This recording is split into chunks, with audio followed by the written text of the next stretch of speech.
the star of the new show, Me, Myself, and I, Bobby Moynihan. Bobby, welcome to the show. Hey, how are you? Thank you so much for being here. Thank you so much for having me. Okay, let's talk about your new gig. All right, let's do it. All right. It examines one man's life over a 50-year span. Yeah. See him at 14, 40, and 65, and you play him at 40. Mm-hmm.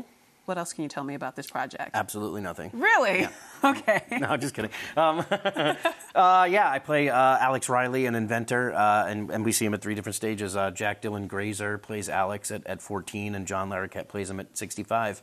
And it's just kind of story of this man's life and how he got to where he is. When we see him at 14, he's a very hopeful, full of life, kind of wants to change the world with his inventions. And when we see him at 40, he's not doing so hot.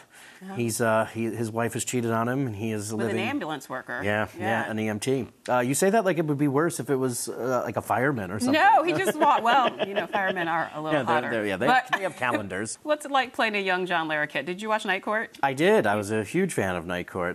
Dan Fielding, one of the greatest characters of all time.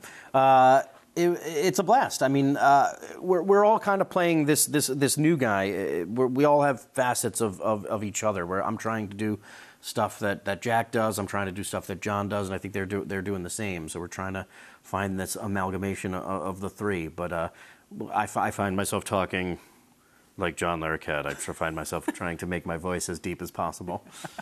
Now, I call this show a cross between The Wonder Years, Boyhood, and Outlander. I thank you for calling it that. You like that? Yeah, that's not bad. All right.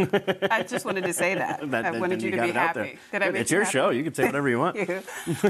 Your character also chokes at a school dance in his teen years and ruins his chance to date the hottest girl in the school. What's the most embarrassing thing you've ever done in front of a girl? I remember a girl in my high school telling me she liked a song and going home that night and listening to the song like 100 times and learning the words and then trying very casually the next day, be like, oh, that song is amazing, and just trying to bring it up again. And she was like, I don't even know what you're talking about. Wait, what was the song? Oh, God. What's the... Please tell me it was Summer of something 69. Like Summer of 69. She mentioned it, and I was just like, well, I got to learn that song and bring it up in conversation. She couldn't have cared less. Maria Giordano, hope you're doing well. Can you sing a little Summer of 69 for me Absolutely right now? not. No. Really? No, I refuse. Yeah. My wife is a Broadway singer, and I've learned not to do it in public unless you're really, really great at it. Okay, let's shift gears and talk about another song that you may sing, Single Ladies. That is one of my favorite SNL sketches of all time. Thanks so much. And it was your idea. I remember Keenan coming over to me and showing me the video and thinking I would love to try doing something as these backup dancers. And then one of the writers, John Lutz, and I sat down and wrote it together. And how'd you get Queen Bee, Beyonce, and JT, Justin Timberlake? Yeah, that was a hard one. It was like my 8th episode.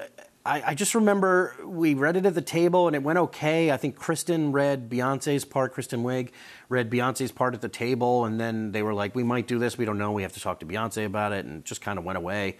And then the next thing I know, there's a knock on my door, Andy saying, let's go downstairs and talk to Beyonce. And I was like, no, I don't want to do that. I don't want to go anywhere near her.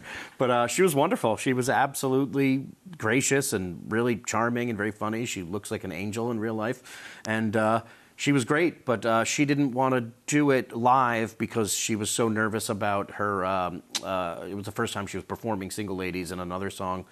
So she was like, can we pre-tape it? And Lauren was like, no, we can't. So it just went away. And then Andy called up Justin Timberlake, and he showed up. And then next thing you know, we were doing it. If I ask, it's maybe. If Justin Timberlake asks, it's a go. And you lasted 8 seasons. 9. 9 seasons. Yeah. Would you go back?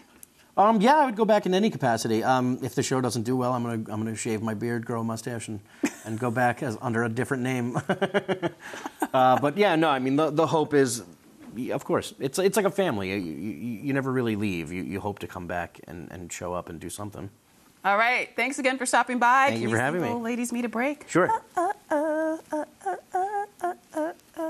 All right. Me, Myself, and I premieres September 25th at 9:30 on CBS. You do that pretty good.